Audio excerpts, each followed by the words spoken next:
The productivity trap. Why working smarter still burns you out. The modern workplace has become obsessed with productivity optimization. Everywhere you look, there are new apps, systems, methodologies, and frameworks promising to help you work smarter, not harder.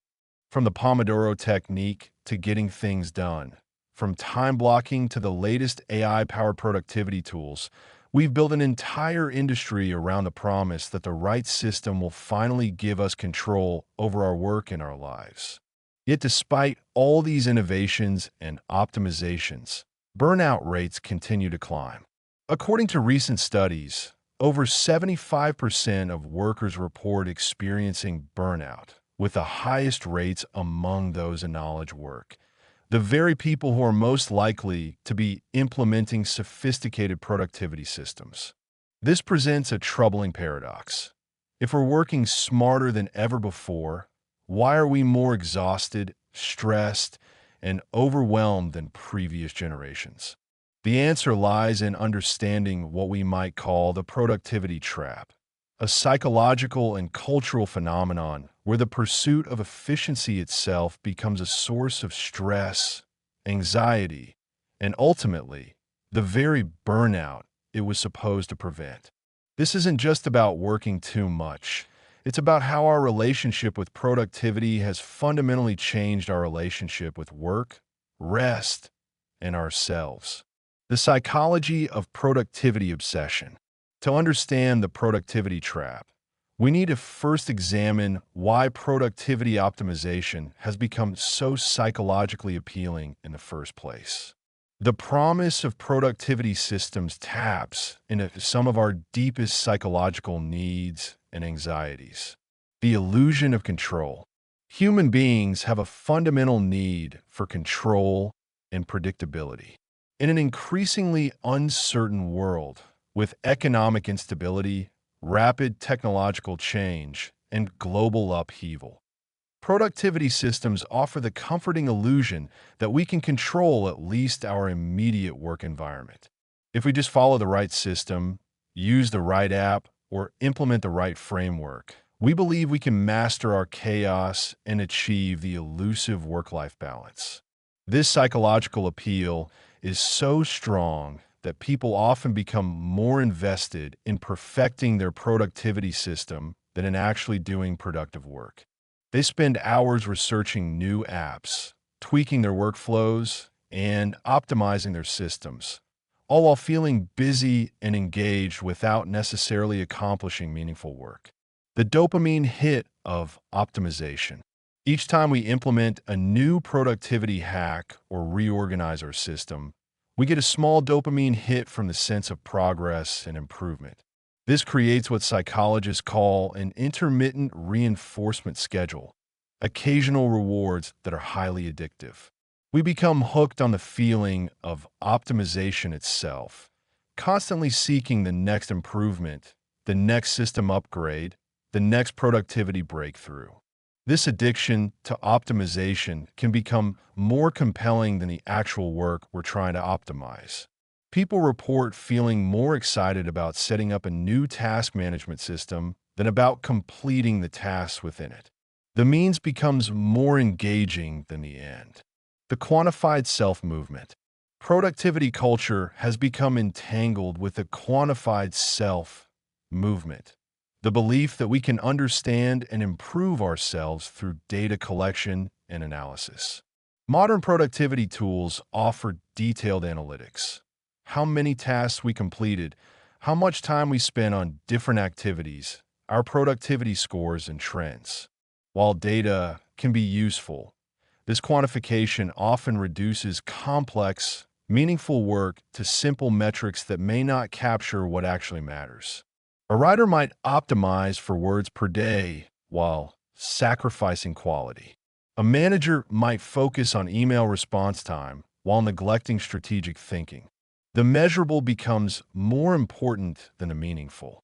The hidden costs of working smarter. The productivity trap isn't just about doing more work.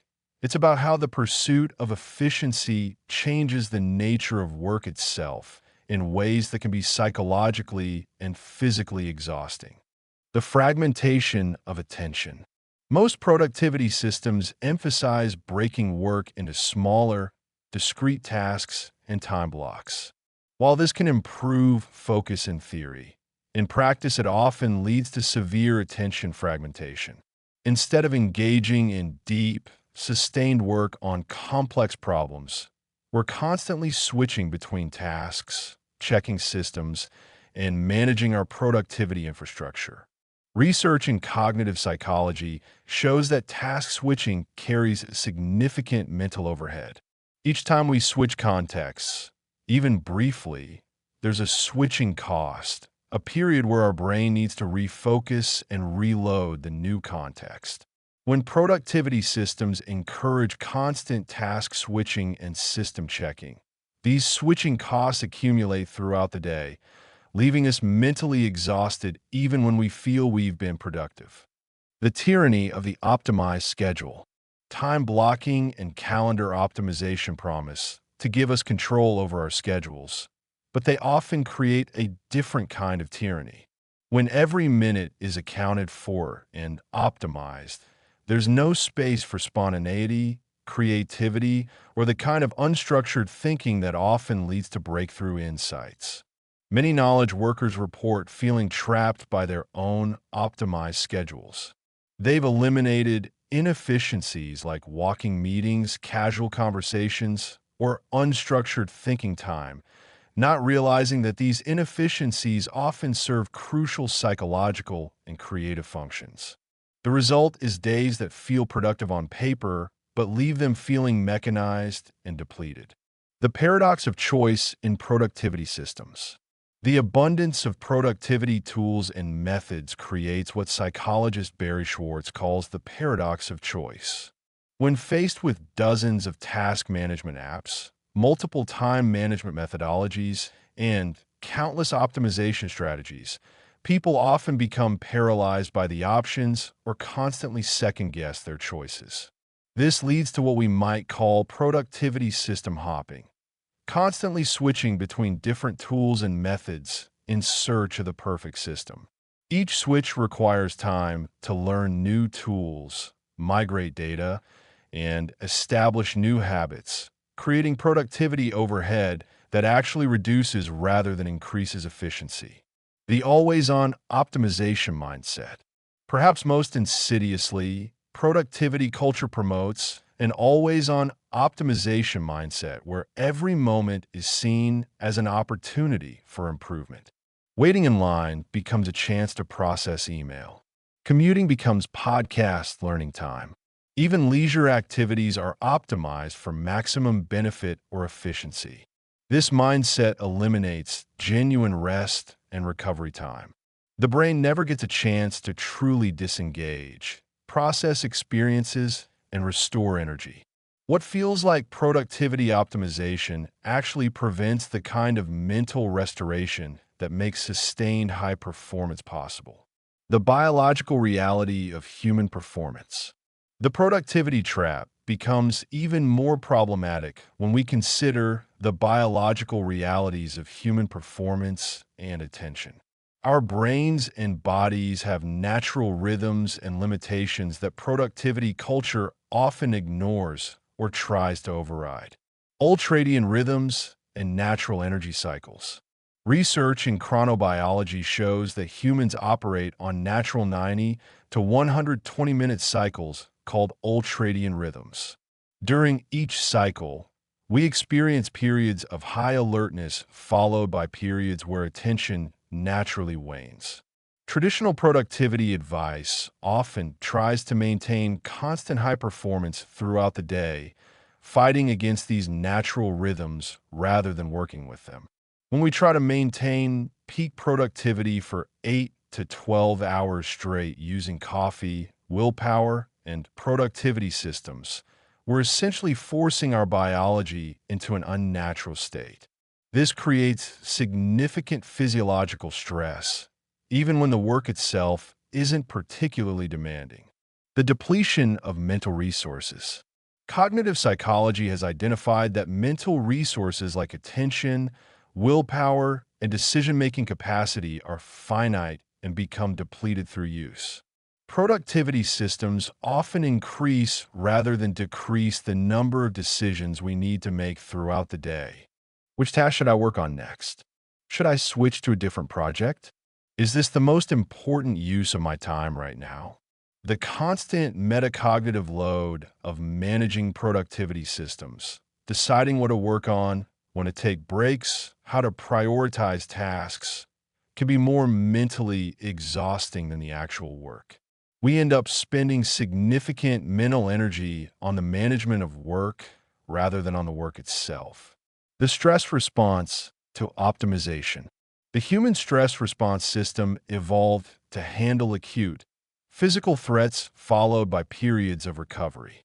Modern productivity culture creates a different kind of stress, chronic, low-level activation from constantly optimizing, measuring, and improving our performance. This triggers what researchers call eustress, technically positive stress, but still a stress response that has cumulative physiological effects. Many highly productive people report feeling simultaneously accomplished and exhausted, energized and depleted. They're experiencing the physiological costs of chronic optimization stress, even though their work life appears to be under control. The social and cultural dimensions. The productivity trap isn't just an individual phenomenon. It's embedded in broader social and cultural systems that make it particularly difficult to escape. Productivity as identity and status. In knowledge work cultures, productivity systems have become a form of identity and social signaling. People share their setups on social media, write blog posts about their workflows, and identify strongly with their chosen productivity methodologies. Being productive isn't just about getting work done. It's about being a certain kind of person.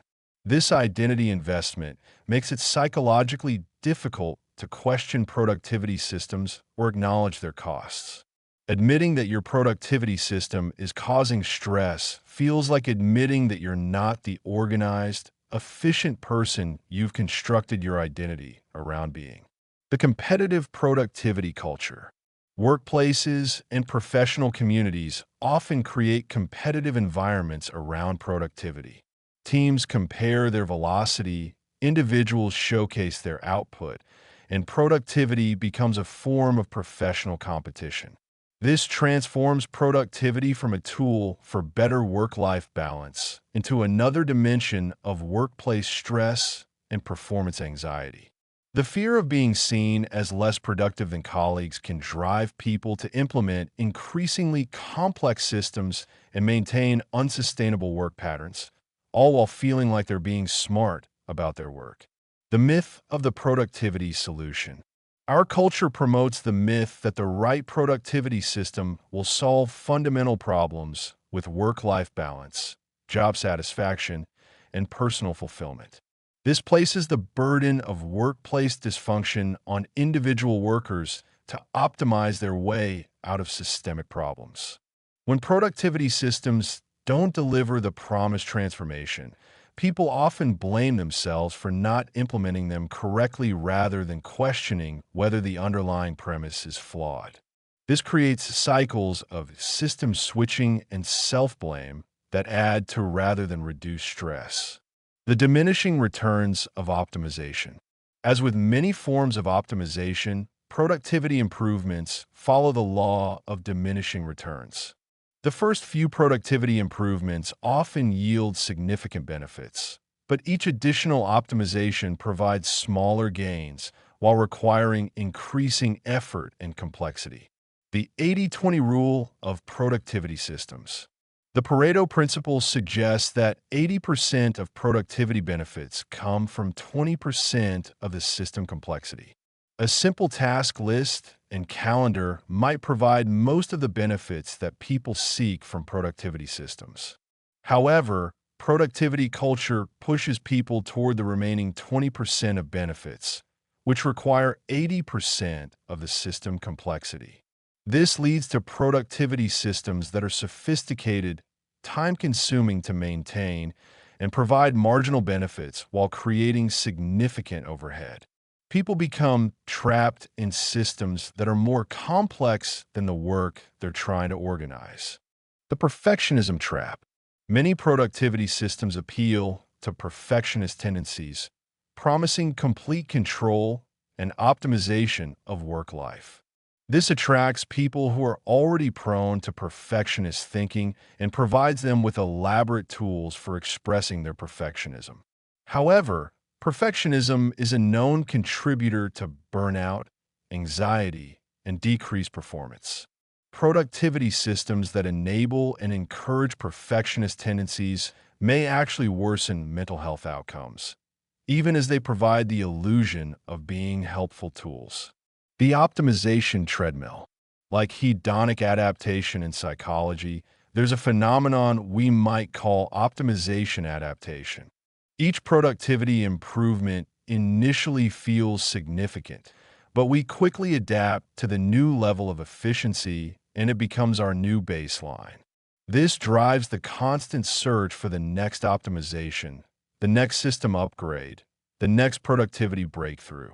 People find themselves on an endless treadmill of optimization, constantly seeking improvements that provide temporary satisfaction but don't deliver lasting change in their relationship with work or their overall well-being. The alternative, sustainable productivity. Recognizing the productivity trap doesn't mean abandoning all systems and tools. It means approaching productivity with different goals and assumptions. Instead of maximum optimization, we can aim for sustainable productivity that supports rather than undermines long-term well-being. Working with natural rhythms. Rather than trying to maintain constant high performance, sustainable productivity works with natural energy rhythms. This means identifying your natural peak performance times and protecting them for your most important work. Planning lower energy tasks for times when you naturally experience less alertness. Building genuine rest periods into your day, not just productive break activities. Accepting that productivity fluctuates naturally and planning accordingly. Simplicity over optimization. The most sustainable productivity systems are often the simplest ones. This might mean using basic tools that don't require constant maintenance or optimization. Focusing on a few key metrics rather than tracking everything. Accepting good enough systems rather than pursuing perfect optimization. Spending more time doing work and less time managing systems for doing work. Process over outcomes. Instead of focusing primarily on productivity outcomes, tasks completed, hours worked, efficiency metrics, sustainable productivity emphasizes process quality. How does this work make me feel? Am I able to do my best thinking? Does my approach support creativity and innovation? Am I maintaining energy for the long term? Integration over optimization.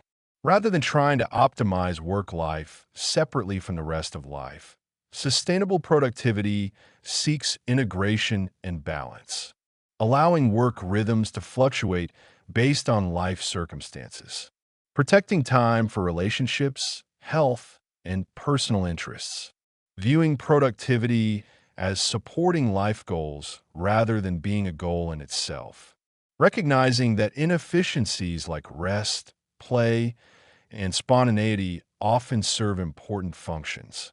Breaking free from the productivity trap. If you recognize yourself caught in the productivity trap, breaking free requires both practical changes and psychological shifts. Audit your productivity overhead. Start by honestly assessing how much time and mental energy you spend on productivity systems versus actual productive work. How much time do you spend each day managing tasks, checking systems, and optimizing workflows? How often do you think about your productivity system when you should be focused on work? How much mental energy goes into deciding what to work on versus actually working? Simplify ruthlessly. Challenge yourself to reduce your productivity system to the absolute minimum. What would happen if you used only a simple notepad for task management? Could you accomplish 90% of your productivity goals with 10% of your current system complexity? Which parts of your system actually improve your work versus just making you feel organized? Redefine productivity success.